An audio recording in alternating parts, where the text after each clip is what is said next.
ಈಗ ಮನೆ ಕಟ್ಟಬೇಕು ಅಂತ ಹೇಳಿ ಅವನು ಎಲ್ಲ ತಂದು ಇಟ್ಟಿದ್ದ, ಎಲ್ಲ ಕಳ್ತನ ಆಗವಿಲ್ಲಿ.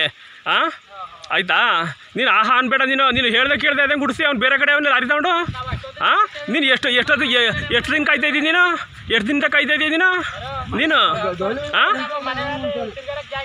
ಎಷ್ಟು ದಿನ ತಿರ್ಗಾಡಕ್ಕೆ ನೀನು ಈಗ ನಿನ್ನ ಮನೆ ಉಣ್ಸಿದ್ರೆ ನೀನು ಸುಮ್ಮನೆ ಇರ್ತೀಯೇನೋ? ಬೇರೆ ಕಡೆ ಇದ್ದಾಗ ನಿನ್ನ ಮನೆ ಉಣ್ಸಿದ್ರೆ ನೀನು ಉಣ್ಸಾಕಿದ್ದ ಸರಿಯೇನೋ? ನಿನ್ನ ಮನೆ ಉಣ್ಸಿದ್ರೆ ಸುಮ್ಮನೆ ಇರ್ತೀಯ ನೀನು? ನಿನ್ನ ಮನೆ ಉಣ್ಸಿದ್ರೆ ಸುಮ್ಮನೆ ಇರ್ತೀಯೇನೋ ನೀನು? ಜೆ ಸಿ ಬಿ ತಂದು ಉಣ್ಸಾಕಿದ್ಯಲ್ಲ ನೀನು? ಜೆ ಸಿ ಬಿ ತಂದು ಮನೆಯಲ್ಲಿ ಉಣ್ಸಾಕಿದ್ಯಲ್ಲ ನೀನು?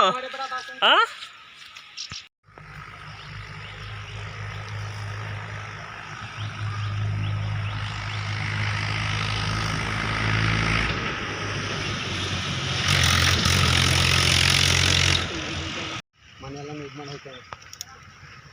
ಹೋಗೋದು ಈಗ ಮಾಡಿ ಕುಂಡ್ರಿಸೋಣಲ್ಲ ನಮ್ಮನ್ನ. ಮಳೆಯಲ್ಲಿ ಹಣ್ಣಿಗೆ ದನ ಕರ ನಾವು ಮಕ್ಕಳು ಮರಿ ಕರ್ಕೊಂಡು ಎಲ್ಲಿ ಹೋಗೋದು ಯಾರು ಇಲ್ಲ ಹೋದಾಗ ದನ ಕರ ಮಾಡ್ಕೊಂಡು ಹೊರಗಡೆ ಹೋದಾಗ ಈ ಕೆಲಸ ಮಾಡಿದ್ದೇವೆ. 2 ವರ್ಷದಿಂದ ಅಲ್ದಿನ ಸರ್ ನಮ್ಮ ಮನೆ ಇಲ್ಲಿ ಭತ್ತ ನೋಡಿ ಸರ್, ಈಗ ಒಂದು ಮೂಟೆ ಬಿಟ್ಟಿಲ್ಲ. ಎಲ್ಲಾನು ಹುಟ್ಟು ತಿಂದಾಗಿದ್ರು ಬಂದು ಸೇರ್ಕೊಳ್ತವೆ. ಈಗ ಇಲ್ಲಿ ಹೆಗಣ ಎಲ್ಲ ಕಡೆ ಇದ್ದೇವಪ್ಪ.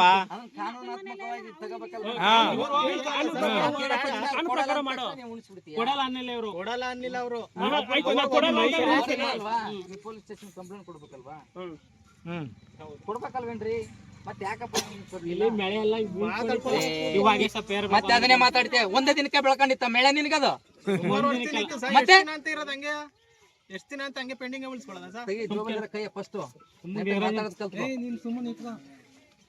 ಎಷ್ಟು ದಿನ ಅಂತಂದ್ರೆ ಎಲ್ಲರ ಮನೆ ಧ್ವಂಸ ಮಾಡ್ಬಿಡಂಗ್ರೆ. ಎಲ್ಲರ ಮನೆ ಧ್ವಂಸ ಗೊತ್ತಿದ್ರೆ ಮಾತಾಡೋ. ಕಾನೂನು ಅರಿವಿಲ್ಲ ಏನಿಲ್ಲ, ಸುಮ್ನೆ ಏನೋ ನಮ್ಮ ಕಟ್ಟಿರೋ ಮನೇನ ನೀನು ಈ ತರ ಎಷ್ಟು ಘರ್ಷಣೆ ಗಲಾಟೆ ಆಗೋದು ಬರ್ರಿ ಸ್ಟೇಷನ್ಗೆ. ಮನೆ ಇದ್ರಲ್ಲಿ ಎಲ್ಲ ಉಳಿಸಿ ಸರ್. ಅದು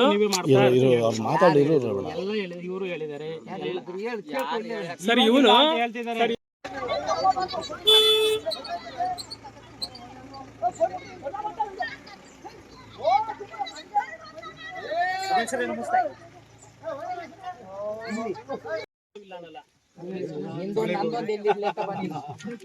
ಸರ್ ಕೇಳ್ತಾ ಇದ್ರೆ ನೀನೇ ಕೇಳಕ್ಕೆ ಏನ್ ಕಾನೂನು ಪ್ರಕಾರ ಗೊತ್ತಾಗಲ್ಲ ನಿನ್ಗೆ?